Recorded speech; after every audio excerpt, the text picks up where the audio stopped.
Hello guys, welcome to Program Buddy. So previous ক্লাসে বা previous ভিডিওতে আমরা আলোচনা করেছিলাম সিএসএস আইডি সম্পর্কে, সিএসএস ক্লাস সম্পর্কে, দেন আমরা আলোচনা করেছিলাম সিএসএস স্প্যান ট্যাগ সম্পর্কে, এবং সাথে আমরা সিএসএস এর ডিপ, বর্ডার রেডিয়াস, বর্ডার এবং মার্জিন সম্পর্কে আলোচনা করেছিলাম। সো এই ভিডিওতে আমরা আলোচনা করব হচ্ছে সিএসএস প্যাডিং সম্পর্কে, দেন আমরা আলোচনা করব বক্স মডেল সম্পর্কে, দেন আমরা আলোচনা করব টেক্সট অ্যালাইন, এবং শেষে আমরা আলোচনা করব এক্সটার্নাল সিএসএস সম্পর্কে। ওকে, সো আমরা প্রথমে চলে যাই আমাদের যে ফাইল আছে এটাতে। এটা আমরা দেখি আমরা ওপেন করে রাখছি এখানে, এই তো আমরা এখানে ওপেন করে রাখছি। সো প্রথমে আমরা আলোচনা করব হচ্ছে প্যাডিং। প্যাডিংটা আদৌ কি?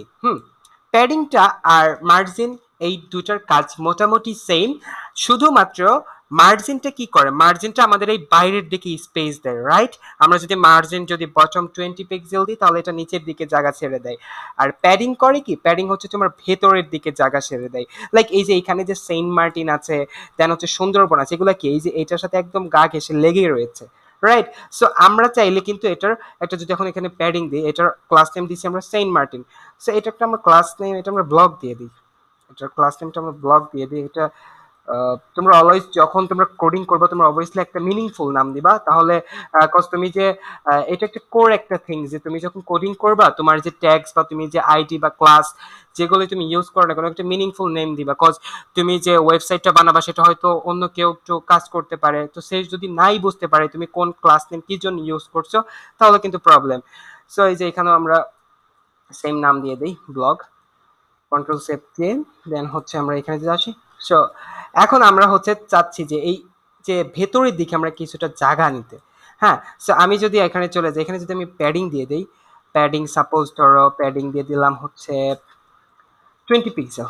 হুম, সো প্যাডিং যদি আমি 20 পিক্সেল দেই, এখন যদি আমাদের সাইটে রিলোড করে তাহলে দেখছো এটা কিন্তু সব দিকে 20 পিক্সেল জায়গা ছেড়ে দিছে। এই পাশে উপরে সব জায়গায় কিন্তু একটা জায়গাটা ছেড়ে দিছে। সো এইটা হচ্ছে তোমার মূলত প্যাডিং এর কাজ। আর তুমি ওই যে আগের মতো আবারও তুমি মার্জিনে যেভাবে 2-3টা ভ্যালু দিছিলা, সাপোজ মনে করো এখানে 40 পিক্সেল যদি দেই তাহলে কি হবে, দেখি তাহলে কি হবে। তাহলে তোমার হবে কি এখানে খুব একটা তুমি পরিবর্তন দেখবা না, কজ এখানে আমি কিছু একটু লিখে দিই আমাদের কই, এখানে সাপোজ আর বেশি কিছু লিখে দিই, লরেম 30 একটা তোমার, এটা করে কি, এটা তোমার হচ্ছে তুমি চাইলে একসাথে অনেকগুলো কিছু লিখতে পারো। সো আমি এখানে ভিউতে গিয়ে ওয়ার্ড র্যাপ করে দিই যাতে একটার ভিতরেই দেখায়, এবং এখানে আমি সেম লিখে দিই লরেম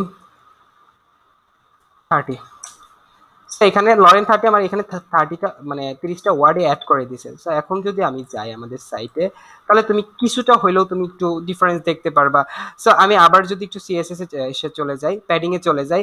সো এখানে যদি আমি এখন যদি সাপোজ ধরো যে 60 পিক্সেল দিলাম, কন্ট্রোল সেভ দিয়ে আমাদের সাইটে যদি রিলোড করি তাহলে হবে কি জানো, প্রথমে এই 20 পিক্সেল বা 20 পিক্সেল এটা তোমার উপরের দিকে, উপরে 20 পিক্সেল নিচে 20 পিক্সেল করে ছেড়ে দিছে। আর এই 60 পিক্সেল এটা তোমার হচ্ছে লেফট সাইড এবং রাইট সাইডে জায়গা ছেড়ে দিছে, বুঝতে পারছো? পেডিং আর মার্জিনটা মোটামুটি সেম, মার্জিন শুধুমাত্র তোমার এই বাইরের দিকে জায়গা নেয়, আর প্যাডিংটা মূলত ভেতরের দিকে জায়গাটা নেয়, বুঝতে পারছো? সো তুমি এই যে আবার ইসের মতো তুমি চাইলা যে সাপোজ আমি এটা কেটে দিলাম, হ্যাঁ, তুমি এখন যদি কি করি দেখো আমাদের কিন্তু এই প্যাডিং চলে গেছে। তো আবার কিন্তু এই যে লেগে গেছে, তো তুমি চাচ্ছ যে ভাই আমি এই শুধুমাত্র লেফট সাইডে শুধু করব। সো তুমি ওটাও করতে পারো, জাস্ট প্যাডিং, এই দেখো এখানে লেখা আছে লেফট, এখানে তুমি কত পিক্সেল, সাপোজ ধরো তুমি 30 পিক্সেল ছাড়বা, 30 পিক্সেল। এখন যদি সেভ করি এবং আমরা যদি আমাদের সাইটে রিলোড করি, এই দেখো লাইভ আমাদের লেফট সাইডে তোমার জায়গাটা ছেড়ে দিছে। সো প্যাডিং এর কাজ হোপফুলি তুমি বুঝতে পারছো প্যাডিং কি করে। তুমি ওই ইসের মতো মার্জিনের মতো প্যাডিং লেফট রাইট, এই যে লেফট রাইট টপ বটম সব কিছু তুমি করতে পারবা, বুঝতে পারছো? সো এখন আমরা আলোচনা করবো হলো বক্স মডেল সম্পর্কে। বক্স মডেলটা কি? বক্স মডেল হচ্ছে যে আমরা যে এখানে একটা বক্স করছি, হ্যাঁ, এই বক্সের কি অনেক ধরনের ভাবে তুমি এটা করতে পারো। যেমন এখানে আমরা যদি সাপোজ ধরো এই যে বর্ডারটা যদি আমরা সাপোজ ধরো 40 পিক্সেল করে দিই, হুম, তাহলে কিন্তু এই যে এই দেখছো বাইরের দিকে কতটা এটা ডিপ হয়ে গেছে। সো এই যে তুমি যে একটা কিছুতে একটা ডিভের ভিতরে তুমি যে প্যাডিং, মার্জিন, তারপর হলো বর্ডার রেডিয়াস ইউজ করলা, এগুলোই হচ্ছে তোমার মূলত যে কি বলা যায়, এটাই হচ্ছে তোমার মূলত বক্স মডেল। হ্যাঁ, সো এখন আমরা চলে যাই হচ্ছে আমাদের পরবর্তী টপিকসে, সেটা হচ্ছে যে টেক্সট অ্যালাইন। টেক্সট অ্যালাইনটা কি? এখন তুমি চাচ্ছ যে তোমার যে এই যে আমরা যে আমাদের সাইটে চলে যাই, তুমি চাচ্ছ যে সেন্ট মার্টিন যে লেখাটা আছে এটা তুমি হচ্ছে যে এই মাঝখানে দেখাবা। তুমি এটা চাচ্ছ। সো এটা করার জন্য প্রথমে আমাদের ভাবতে হবে এটা কিসে আছে, আমাদের এই ব্লগের ভিতরে এই ওয়ান ট্যাগ, রাইট? সো তুমি করবা কি, জাস্ট আমরা এটা একটু করে দিই, তাহলে দেখতে একটু সুন্দর দেখাবে। সো তুমি চাচ্ছ যে এই ব্লগের ভিতরে ডট, ব্লগের ভিতরে যত এইচ ওয়ান আছে এগুলার টেক্সট অ্যালাইন, টেক্সট এই যে অ্যালাইন, দেখো টেক্সট অ্যালাইন এটা করে দিব তুমি সেন্টার, যেহেতু তুমি মাঝখানে নিবা সেহেতু তুমি সেন্টার পজিশন দিয়ে দিবা। সো আমি যদি সেভ করি, সেভ করে এই দেখো আমাদের এই টেক্সট অ্যালাইনটা কিন্তু চলে আসছে, মানে আমাদের এই যে সেন্ট মার্টিন যে এটা কিন্তু মাঝখানে চলে আসছে, দেখছো? এখন তুমি যদি সেন্টারের জায়গায় তুমি যদি রাইট করে দাও, রাইট রাইট করে দাও এবং সেভ করো, কন্ট্রোল এস দিয়ে সেভ করে যদি লোড করো, দেখো এটা কিন্তু রাইট সাইডে চলে আসছে। সো এটা হচ্ছে তোমার মূলত টেক্সট অ্যালাইন। আর তারপরে হলো আমরা একটু একটু ডিসপ্লে নিয়ে আলোচনা করি। ডিসপ্লে এই যে আমরা যেটা এখানে ইউজ করতেছি, এই যে এইসব ডিসপ্লে গুলা, এখানে কি হয়, এখানে তুমি যদি আরেকটা নতুন প্যারাগ্রাফ অ্যাড করো, সাপোজ এইখানে যদি আমি একটা নতুন প্যারাগ্রাফ অ্যাড করি, সাপোজ এখানে আমি একটা প্যারাগ্রাফ অ্যাড করলাম, এটার নাম দিলাম হচ্ছে থ্যাংক ইউ, সেভ করলাম, তাহলে কি হয়, তাহলে কিন্তু একটা নতুন একটা লাইন তৈরি হয়, রাইট? এই যে নতুন একটা লাইন তৈরি হইলো, এগুলাকে বলা হয়, এইগুলাকে ডিসপ্লে টাইপ হচ্ছে তোমার ব্লক, মানে এগুলো তোমাকে একটা ব্লক, একটা জায়গা তো ব্লক করতেছে এটা, তাই না? তো যেহেতু জায়গা ব্লক করছে তার মানে এটা হচ্ছে তোমার এইটা ডিসপ্লে হচ্ছে ব্লক। আরেকটা হচ্ছে তোমার ডিসপ্লে হলো ইনলাইন। ইনলাইন মানে কি, সাপোজ ধরো আমরা যে এইখানে যদি একটা এই সাপোজ এখানে এইটুকু যদি আমরা বোল্ড করি, বোল্ড করি এখান থেকে একটু কাট করে এখানে বসাই দিই, সেভ করে এখন যদি আমরা সাইটে লোড করি, এইখানে এই লেখাটা কিন্তু বোল্ড হচ্ছে। হ্যাঁ, সো আমরা যে এই যে একটা ট্যাগ ইউজ করলাম, পি ট্যাগ ইউজ করলে আমাদের নতুন লাইন শুরু হচ্ছে, বাট তুমি যদি বি ট্যাগ বা বোল্ড বা অ্যাঙ্কর এগুলো যদি ইউজ করো তাহলে কিন্তু কোনো নতুন লাইন তৈরি হচ্ছে না, একই লাইনে থাকতেছে। সো এই যে একই লাইনে যে থাকে এটাকে বলা হয় ইনলাইন। সো ডিসপ্লে তোমার দুই রকমের আমি বললাম, একটা হচ্ছে ব্লক আর একটা হলো তোমার ইনলাইন। সো এখন আমরা চলে যাই, এটা আমরা একটু সেন্টারে করে দিই, নাহলে ভালো লাগতেছে না দেখতে। Centre, control save.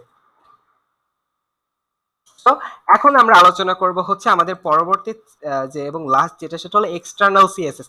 এক্সটার্নাল সিএসএসটা কি, আমরা এতক্ষণ এই বিউটিফুল ডট এইচটিএমএল বা যে এইচটিএমএল ফাইলে করি না কেন, আমরা শুধুমাত্র এইচটিএমএল ফাইলের ভিতরে এই স্টাইলের আন্ডারে সবকিছু করেছি, মানে অর্থাৎ আমরা এইচটিএমএল ফাইলেই মূলত সিএসএস করেছি।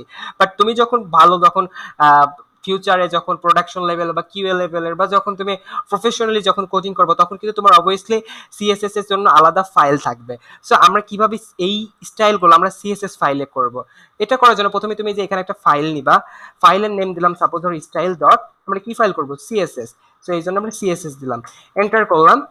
দেন হচ্ছে আমরা এই যে এখানে যে স্টাইলগুলো আছে এগুলো যদি সব এখান থেকে কাট করে এখানে যদি এনে দেই, দেন সেভ করি, এবং এখানেও যদি সেভ করি, তুমি একটা জিনিস অবাক হয়ে যাবে যে আমাদের সব স্টাইলগুলো সব চলে গেছে, আমাদের সাইটটা আবারও ফকিরা মার্কা হয়ে গেছে।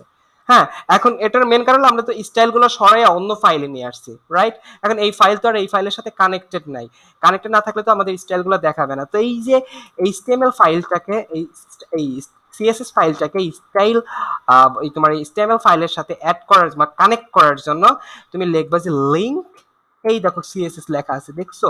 তো করলা, সো অটোমেটিক্যালি তোমার এই ফাইল নেমটা নেই, তোমার সবসময় ডিফল্ট ভাবে স্টাইল ডট সিএসএস সেট করা থাকে, কজ তুমি ফিউচারে যখন স্টাইলগুলো করবে তুমি একটা ফাইলেই করবা। হ্যাঁ, এখন যদি আমি কন্ট্রোল এস দিয়ে সেভ করে যদি আমার সাইটে লোড করি, দেখো আমাদের স্টাইলগুলো কিন্তু আবার ফেরত চলে আসছে। সো এটাকে বলা হয় তোমার হচ্ছে এক্সটার্নাল সিএসএস। এখন তুমি এখানে যেই যত স্টাইল আছে, তোমার দুনিয়ার যত স্টাইল আছে তুমি এখানে করে যাবা, এবং এই স্টেমেল ফাইলের সাথে যেহেতু কানেক্টেড আছে তো সেহেতু তোমার এটা ই হবে, এই এখানে সবকিছুই দেখাবে।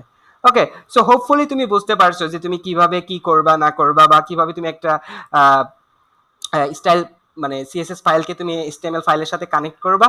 সো হোপফুলি তুমি বুঝতেই পারছো। সো আমি যদি আরেকটু রিসামারাইজ করি, তাহলে আমরা প্রথমে শিখেছি হচ্ছে প্যাডিং। প্যাডিং আর মার্জিন তোমার সিমিলার, জাস্ট হচ্ছে মার্জিনটা হচ্ছে তোমার বাইরের দিকে জায়গা নেয়, আর প্যাডিংটা হচ্ছে ভেতরের দিকে জায়গা নেয়। আর বক্স মডেল তো বললামই, যে তুমি যে বর্ডার ইউজ করতেছো, বর্ডার রেডিয়াস, মার্জিন, প্যাডিং যেগুলো ইউজ করো এগুলো হচ্ছে তোমার বক্স মডেল। দেন হলো আমরা আলোচনা করেছিল টেক্সট অ্যালাইন, মানে তুমি কোন একটা যে কোনো একটা টেক্সটকে তুমি যদি মাঝখানে আনতে চাও তাহলে সেটাকে তুমি দিবা হলো টেক্সট অ্যালাইন সেন্টার। তুমি যদি ডান দিকে নিতে চাও তাহলে দিবা টেক্সট অ্যালাইন রাইট। তুমি যদি বাম দিকে নিতে চাও তাহলে দিবা টেক্সট অ্যালাইন লেফট। হ্যাঁ, দেন হলো এক্সটার্নাল সিএসএস, যেটা আমরা লাস্টে আলোচনা করেছি। সো হোপফুলি তোমরা বুঝতে পারছো। তোমরা যদি কোনো প্রকার কনফিউজ থাকে বা কোনো কিছু যদি না বুঝে থাকো তাহলে কমেন্ট করে অবভিয়াসলি জানাবা। অ্যান্ড টেক কেয়ার, টেক লাভ, আল্লাহ হাফেজ।